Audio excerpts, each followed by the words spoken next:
Hello my friends, I'm going to do a little update here. First thing I'm going to show you is US American $100 bill. How you can do this little trick right now by sliding a toothpick underneath the paper. If you can do that, it's likely not a fake. Eventually, the counterfeiters will figure out a way to defeat that. But as of right now,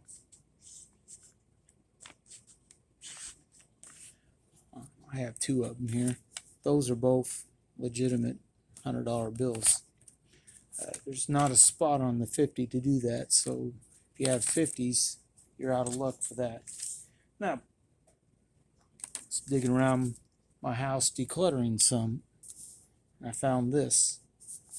It's a bank envelope, which I have quite a few because when I buy coins, oftentimes my coin dealer will give me an envelope like that to take them with. Now, in that envelope, $76 that I did not even know I had, so I've got a little spending money if needed. I'll just keep it for now for like emergency or something. Alright, we'll go on to something else. So I go by the bank and they have a bunch of dollar coins. And I had all these half dollars that I had saved a long time ago for whatever reason. They're all copper nickel. They're not really collectible. So they're something I can just deposit in the bank or spend. But they did have dollar coins when I went by the bank. And those half dollars, I probably had them 20 or 30 years. Who knows? A long time. Again, out of these, I am not looking for presidential dollars. So, all these presidential dollars, which looks like there's a lot of them, because there's Rutherford B. Hayes, and a couple more Rutherford B. Hayes. There's a couple Sacagaweas. Well, that one, James Monroe, has kind of a weird antiquing look to it compared to one that's pretty well uncirculated like that one is. It's just dark. Couple more there.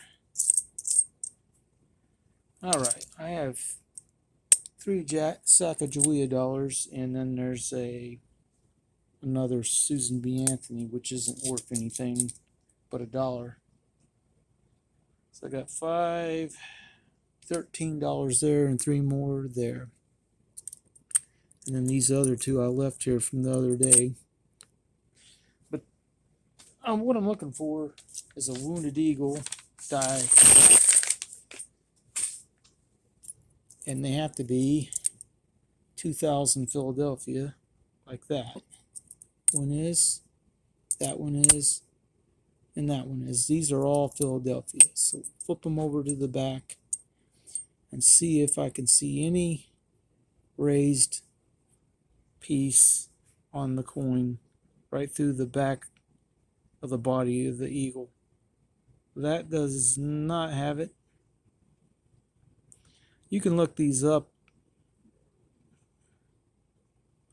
and see a picture online. Last one. These are not what I'm looking for. But I'll keep looking. There's supposedly 100 of them known to exist.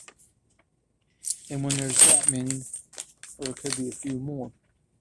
Now, going on to talk about a couple coins I got today. These are kind of hard to find with even part of a date left on it. This is a 1917, even though it says no date. It's a Standing Liberty Type 1. And if you have any of them that are completely dateless, these, and you flip it over and you see the eagle with no stars underneath the eagle, it's a Type 1. They didn't make very many in 1916, but they did make quite a bit in 1917. And there was some scandals and stuff, and they changed the design. And then because the date wore off so fast, they changed that design too. I think 1924 was the last year that had the date right here on the top of that flat piece. The other ones, the newer ones, it's recessed, and then the date still wears off, but not as fast. Now, this is kind of a neat coin. It's been cleaned with arrows and rays. The arrows are on either side of the date. They've done that several times with these seeded coins over the course of making them over 50 years.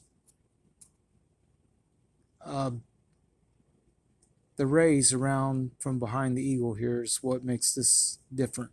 It's a one-year design, but they did make a lot of them that year. Again, you have staples. It's always nice to flatten them, because if you don't, you're putting them in a coin box or whatever, or just storing them in any kind of thing. With the staples not smashed, if it slides around, that could hook and scratch right down the face of the coin behind it. And I don't want that to happen. I have a lot of them I really need to get on doing that with. Now, this, get a look at it. It's a nice looking toning. I don't know that it is natural. There's no way to prove that. It is 20 plus years old now, being that it's a 2000. It's 1 ounce American Silver Eagle. The back is just, I don't like the toning on it so much there, but this, because it's multicolored from a purplish into a blue, is what I like about this one. Now, it was in a bunch of silver rounds with a bunch of them, and I saw it a week or two ago and didn't buy it, but he still had it, and it was only $34, and that's it. It was priced just like a regular silver round, so it was only a little bit over melt. So I didn't think it was a bad buy. We're going to check my scale out here real quick. 50 grams. This should come up around 31.1. But the scale is not necessarily super accurate. It's reading slightly up, but that's within the tolerances of the scale. It's no doubt that it's fine. I mean, I could put it on troy ounces, and I think I will, but not right this second. Because the last coin I had, you saw my video for slickest Barber quarter. This is pretty slick on the front, but it's the back that made me think I've got a ghost of a coin here. You can barely see any of the back. I see part of that down there where it says $quarter, and then a little bit of the leaves and the claw and the tail of the eagle, but very slight outline of where the head is and the wings. That's about it. But what I need this to weigh is under 5.3, because and this one shows that. Now it might slipped off weight because I actually come up with 5.25 earlier.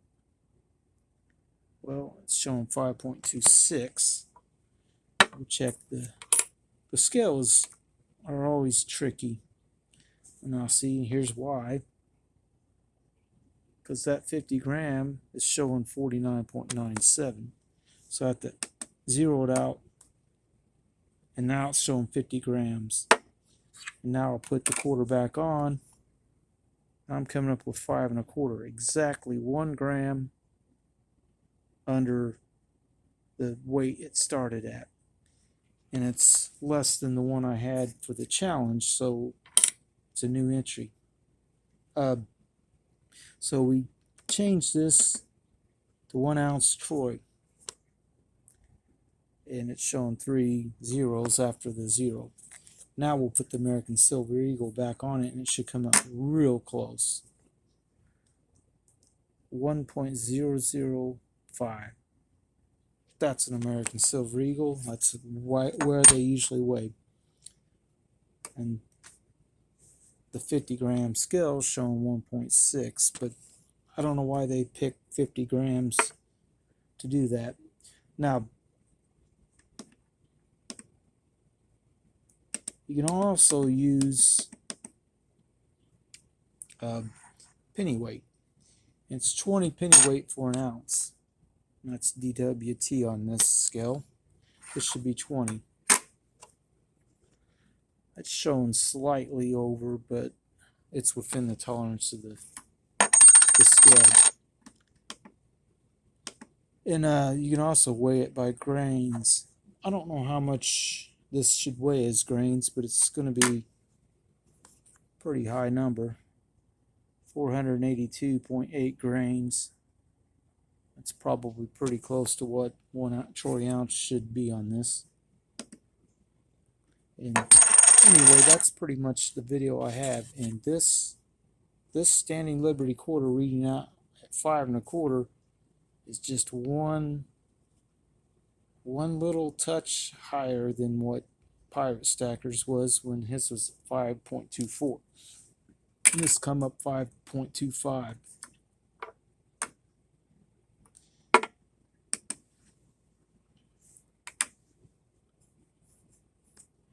That's what it's reading now. So 5.25 is my new entry for the slickest Barber quarter. That's all I got for this video. I hope everyone has a good night.